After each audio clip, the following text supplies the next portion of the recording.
Good morning. I'm meteorologist Dave Epstein. It is Tuesday, the 12th of May. Happy anniversary to my parents.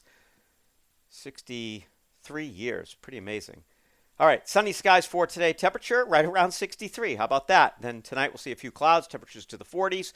Tomorrow, a couple of showers across the area, temperatures in the low 60s, but most of those showers after 3, 4 o'clock, and they would be light if they occurred at all. Better chance for showers here on Thursday. We're in the 60s. Friday, also 60s. I'm going to leave in the chance for showers. We're going to make a turn a bit towards warmer weather Saturday, Sunday, and even early next week. We may get near 80 degrees.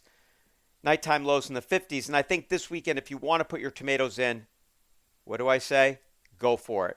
Our warmer weather is going to be here. And in spite of the fact that we have frost and freeze warnings for parts of northern New England this morning, I do think that this is probably the last chance of that. So we are good to go with the warm weather crops. Have a good morning, everybody.